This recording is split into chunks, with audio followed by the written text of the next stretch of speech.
நீங்க தனியாவா வந்திருக்கீங்க சம்பந்தி? இல்ல சம்பந்திமா, என் கூட மரகதமும் வந்திருக்கா. தெரிஞ்சவங்களோட பேசிக்கிட்டு இருக்கா. மாமா வாமா காவியா. சம்பந்திமா, காவியா சொன்னதை கேட்டு நீங்க மனசொடிஞ்சு போயிருப்பீங்கன்னு நினைக்கிறேன். உங்க முகத்தை பார்த்தாலே தெரியுது. ஆமாங்க, அவ சொன்னதை கேட்டதும் ரொம்ப வேதனை ஆயிடுச்சு. நம்ம கஷ்டத்தை கடவுள்கிட்ட தான் முறையிடலாம். அதை தவிர நாம என்ன செய்ய முடியும் சொல்லுங்க? கடவுள் தான் சம்பந்தி நல்ல வழியை காட்டணும். இதுக்காக நீங்க மனசு உடைஞ்சு போயிடாதீங்க. வாழ்க்கையில கஷ்டம் நஷ்டங்கிறது ராத்திரி பகல் மாதிரி மாறி மாறி வர்றது சகஜம்தானேங்க. உங்களுக்கு நான் அதிகமா சொல்ல தேவையில்லை. இந்த மாதிரி நேரத்துல தான் மனசு நீங்க திடமா வச்சுக்கணும். உங்களை நினைச்சா எனக்கு ரொம்ப ஆச்சரியமா இருக்க சம்பந்திமா. இந்த மாதிரி நிலைமையிலையும் நீங்க எனக்கு ஆறுதல் சொல்றீங்களே, உங்களை பார்க்கும்போது எனக்கு ரொம்ப பெருமையா இருக்கு. இப்படிலாம் நடந்திருக்கவே கூடாது. நடந்துருச்சு, என்ன பண்றது? சின்ன வயசு இல்லையா, அதான் பக்குவம் இல்லாம நடந்துக்கிறாங்க. ஆமா சம்பந்தி, நீங்க தான் மாப்பிள்ளைக்கு எப்படியாவது பக்குவமா எடுத்து சொல்லணும். கண்டிப்பா சம்பந்தி, நான் எடுத்து சொல்லி அவனுக்கு புரிய வைப்பேன். அது என்னோட கடமை. அவன் ஊர்ல இருந்து வந்த உடனே நான் பேசுறேன். நான் என் புள்ளக்கிட்ட சொல்றது ஒரு பக்கம் இருந்தாலும், நீங்க இந்த மாதிரி நேரத்துல காவியாவுக்கு தைரியம் சொல்லணும். ஆமாங்க, அவன் மனசு ஒடிஞ்சு போய் தான் கோயில வந்து உக்காந்துருக்கா. இவளுக்கு நான் எப்படி ஆறுதல் சொல்றதுன்னே தெரியல. என்ன பண்றது? கல்யாணமான கொஞ்ச நாள்லயே இந்த மாதிரி ஆயிடுச்சுன்னா அக்கம் பக்கம் இருக்கிறவங்க கேட்கிற கேள்விக்கு என்னால பதில் சொல்ல முடியும். அதை நினைச்சாதான் ரொம்ப வருத்தமா இருக்கு. என்ன சம்பந்தி, கல்யாணமான கொஞ்ச நாள்லயேங்கிறீங்க? நீங்க எதை பத்தி சொல்றீங்க? அதாம்மா, பிசினஸ் பத்தி தான் சொல்றாரு மாமா. என்ன மாமா நீங்க அக்கம் பக்கத்துல இருக்கிறவங்கள பத்தி எல்லாம் கவலைப்படுறீங்க? பிசினஸ்னா லாஸ் ஆகும், ப்ராஃபிட் ஆகும். இப்ப லாஸ் ஆனா என்ன, அடுத்த வாட்டி ப்ராஃபிட் காட்டினா அக்கம் பக்கத்துல இருக்கிறவங்கள வாய் மூடிடுவாங்க இல்லம்மா? இல்ல காவியா, நீ வியாபாரத்தை பத்தி சொல்ற, சம்பந்தி வேற ஏதோ சொல்ற மாதிரி இருக்கே. ஐயோ அம்மா, மாமாவும் பிசினஸ் பத்தி தான் சொல்லிட்டு இருக்காரு. இல்ல மாமா?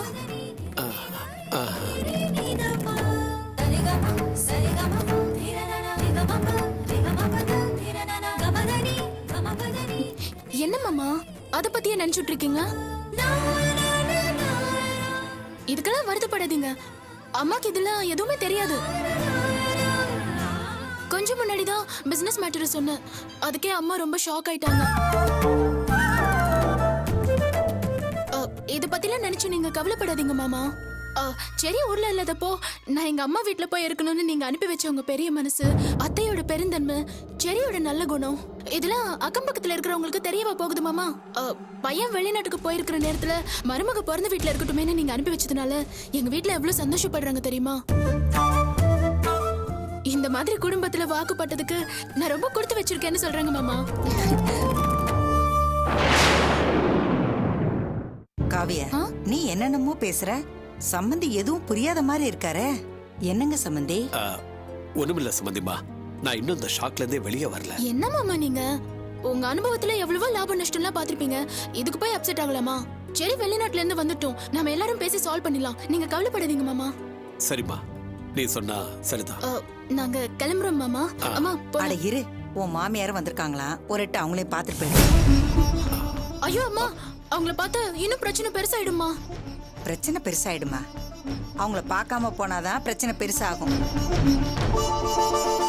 எதுக்கு நீ அவங்கள பார்க்க வேண்டாங்கிற?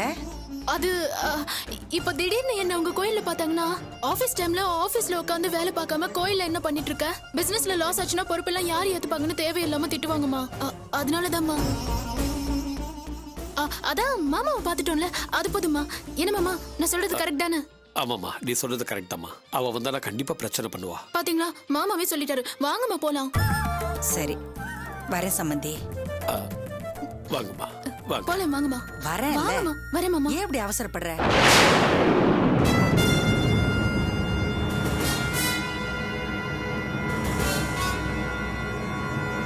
என்னங்க, நவகிரகத்தை சுத்திட்டீங்களா? இல்ல மரகதம், உனக்காக தான் காத்துக்கிட்டு இருக்கமா. சரி வாங்க. இரு காவியா, வரேன்ல, ஏன் இப்படி இழுக்கிற? ஐயோ, எதுக்குதான் இப்படி அவசரப்படுறியோ? சீக்கிரம் போலாமா? வந்துகிட்டு தானே இருக்கேன். ஆட்டோல போலாமா? சரி.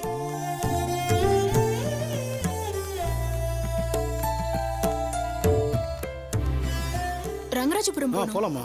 50 ரூபா ஆகும், உட்காருங்க.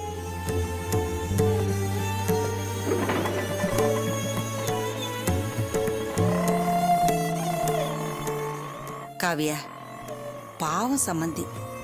அவரோட வயசுக்கும் அனுபவத்துக்கும் எவ்வளவோ லாப நஷ்டத்தை பார்த்திருப்பாரு. என்னமோ இந்த முறை இந்த அளவுக்கு நொந்து போயிட்டாரே பாவம். ஆமாமா, வெளிநாட்டு பிசினஸ் கைவிட்டு போச்சுங்கிற வருத்தம் தான், வேற ஒன்றும் இல்லை. பாவம்.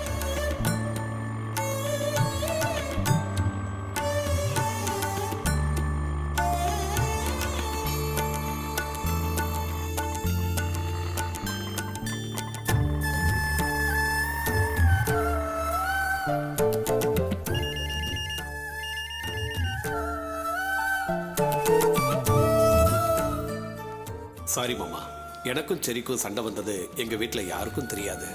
அதனால தான் கோவிலில் அம்மா முன்னாடி அப்படி பேச வேண்டியதா போயிடுச்சு. செரி வர வரைக்கும் இதை இப்படியே மெயின்டைன் பண்றதுக்கு நீங்க தான் எனக்கு உதவி பண்ணோம். சாரி மாமா.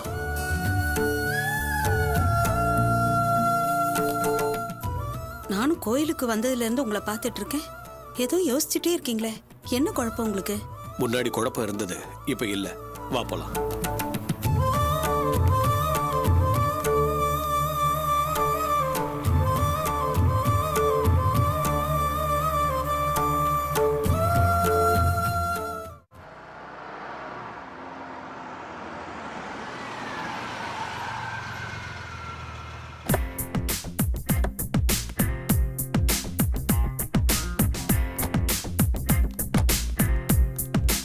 ஏ காயத்ரி, இந்த வீடு தானே? இந்த வீடு தான்டா, எனக்கு நல்லா தெரியும். வா போலாம்.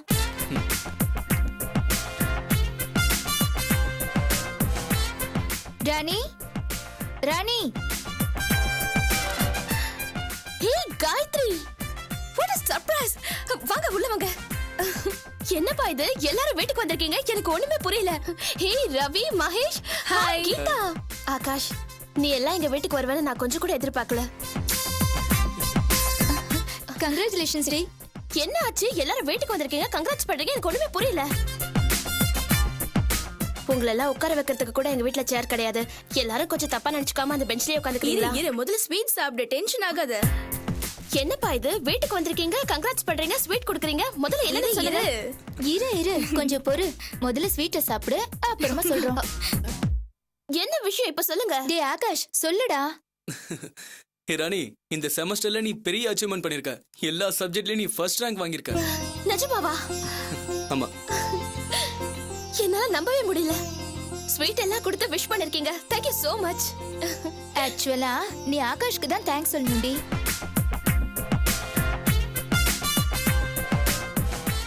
உன் கூட காலேஜ்ல போட்டி போட்டு படிச்ச இந்த ஆகாஷ்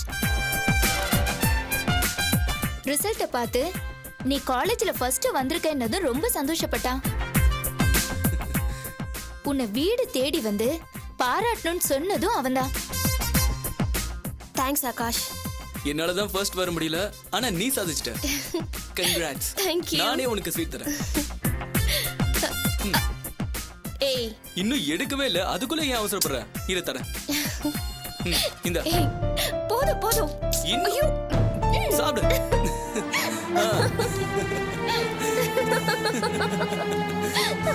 இந்த இன்னும் கொஞ்சம். போதும் போதும். நம்ம டீம்லயே நம்மள தவிர நம்ம ஃப்ரெண்ட்ஸ் எல்லாரும் ரொம்ப வசதியானவங்க. உன்னோட கம்பேர் பண்ணா நான் கூட கொஞ்சம் அப்பர் மிடில் கிளாஸ் தான். எல்லா வசதி வாய்ப்புகள் இருந்தும் எங்களால சாதிக்க முடியாததை நீ சாதிச்சிருக்க. எங்களுக்கெல்லாம் ரொம்ப பெருமையா இருக்கு. Keep it up. Thank you so much. நீங்க எல்லாம் வந்ததுல எனக்கு ரொம்ப ரொம்ப சந்தோஷம். ராணி,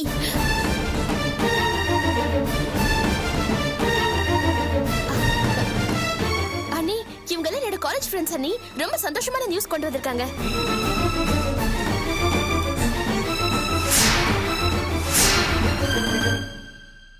டேய், கையெடுறா.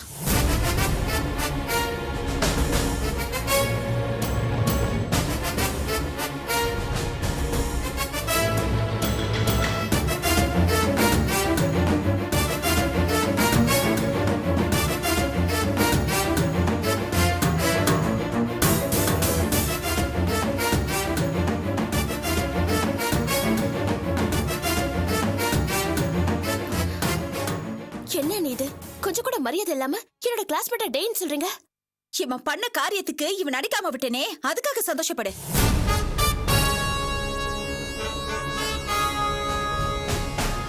படிச்சவன் தானே நீ? ஒரு வயசு பொண்ணுகிட்ட எப்படி பழகணும்னு உனக்கு தெரியாதா? கைய பிடிச்சு கொடுக்கற, தோல் மேல கைய போடுற, ஸ்வீட் வேற ஊட்டி விடுற. என்ன பழக்கம் இது? நீங்க என்ன தப்பா நினைச்சிட்டீங்க? நான் ஜஸ்ட் ராணியை பாராட்டுறதுக்கு தான் அப்படி பண்ணேன். எது இப்படிதான் பாராட்டுறதா? உங்க காலேஜ்ல இப்படிதான் சொல்லி கொடுத்தாங்களா? ஐயோ அண்ணி, எந்த காலத்துல இருக்கீங்க நீங்க? காலேஜ்ல இதெல்லாம் ரொம்ப சகஜம். எங்களுக்குள்ள ஆண் பெண் பாகுபாடெல்லாம் இல்ல அண்ணி. நாங்கெல்லாம் ஃப்ரெண்ட்ஸ் தான் அண்ணி. நீ சும்மா இரு ராணி. இந்த மாதிரி தொட்டு பேசுறதெல்லாம் என்னால ஒத்துக்க முடியாது. இது கடைசியில எங்க போய் முடியும் தெரியுமா? இங்க பாருங்க, தப்பா நினைச்சுக்காதீங்க. நாங்களும் பொண்ணுங்க தான். எங்க வீட்ல எல்லாம் இந்த மாதிரி வித்தியாசம் பார்க்க மாட்டாங்க. நீங்க ஏன் புரிஞ்சுக்காம இப்படி டென்ஷன் ஆகுறீங்க? இத பாருமா, நீங்க எல்லாம் பணக்கார வீட்டு பிள்ளைங்க. உங்க பழக்க வழக்கம் வேற, எங்க பழக்க வழக்கம் வேற. இதெல்லாம் எங்களுக்கு சரிப்பட்டு வராது. உன்னை வீடு தேடி வந்து பாராட்டினதுக்கு எங்களுக்கு நல்ல மரியாதை கிடைச்சிச்சு. வாங்க போலாம். ஏய் சாரிப்பா. ஏய் நான் சொல்றது கொஞ்சம் கேளுங்க. ஏய் ப்ளீஸ் நான் சொல்றது கேளுங்க. சாரி ப்ளீஸ் பா. ஏய் அவங்களுக்காக நான் சாரி கேக்குறேன். சொல்றது கேளுங்கப்பா, போகாதீங்க ப்ளீஸ் பா. சொல்றேன்ல சாரி. ஏய் ஆகாஷ் ப்ளீஸ் ஆகாஷ்.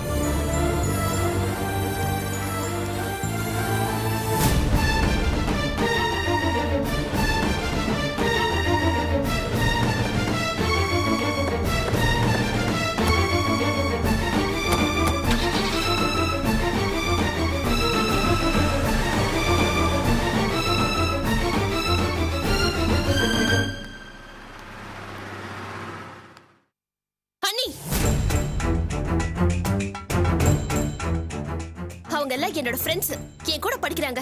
நான் ஃபர்ஸ்ட் மார்க் வாங்கிருக்கேனே நான் கங்க்ராட்ஸ் பண்ண வந்தாங்க. அவங்கள போய் இப்படி அவமானப்படுத்திட்டீங்களே. உங்களுக்கு டீசன்சினா என்னன்னு கொஞ்சம் கூட தெரியாதா? இந்த பாரு ராணி, இப்படி அநாகரிகமா நடந்துக்கிறதுக்கு பேர் தான் டீசன்சினா? அப்படி ஒரு டீசன்சியை பத்தி நான் தெரிஞ்சுக்கவே வேண்டாம். என்னம்மா ராணி,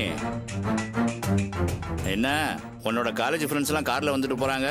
என்ன விஷயம்? என்னம்மா கேட்டுட்டு இருக்க, நீ பேசாம பதில் சொல்லாம நின்றுட்டு இருக்க? அர்ச்சனா, நீயாவது சொல்லுமா, என்ன விஷயமா வந்துட்டு போறாங்க அவங்க?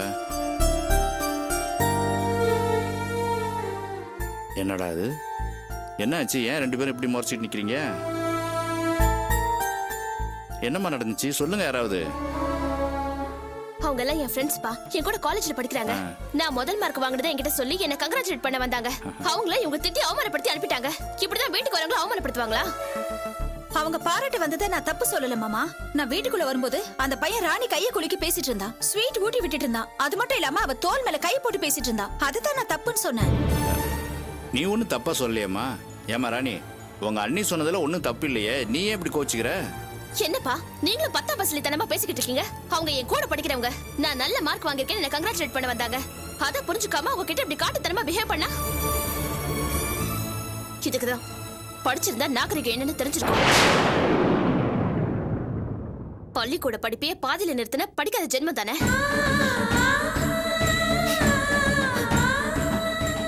இவங்களுக்கெல்லாம் என்ன தெரியும்?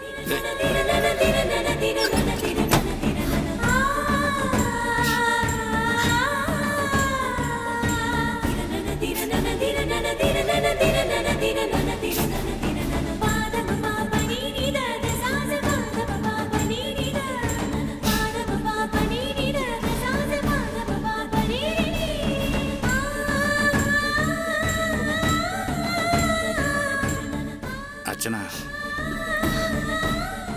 என்னம்மா இப்படி மனசு உடைஞ்சு போயிட்ட?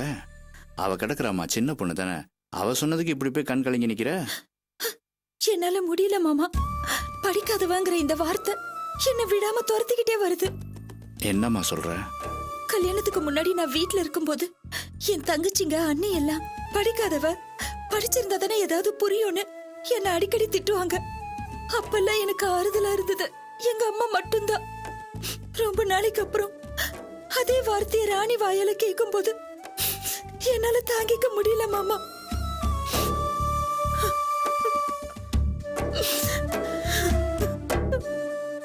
அர்ச்சனா, நீ இதெல்லாம் நினைச்சு இந்த மாதிரி வருத்தப்பட்டுக்காதம்மா. செல்வம் வரட்டும், அவங்கிட்ட சொல்லிதான் ராணியை கண்டிக்க சொல்லணும். வேண்டாம் மாமா, இங்க நடந்தது எதுவும் அவருக்கு தெரிய வேண்டாம். தெரிஞ்சா அவர் ரொம்ப வருத்தப்படுவாரு. ராணி மேல அவர் ரொம்ப நம்பிக்கை வச்சிருக்காரு. என்னால அந்த நம்பிக்கை கிடை வேண்டாம் மாமா.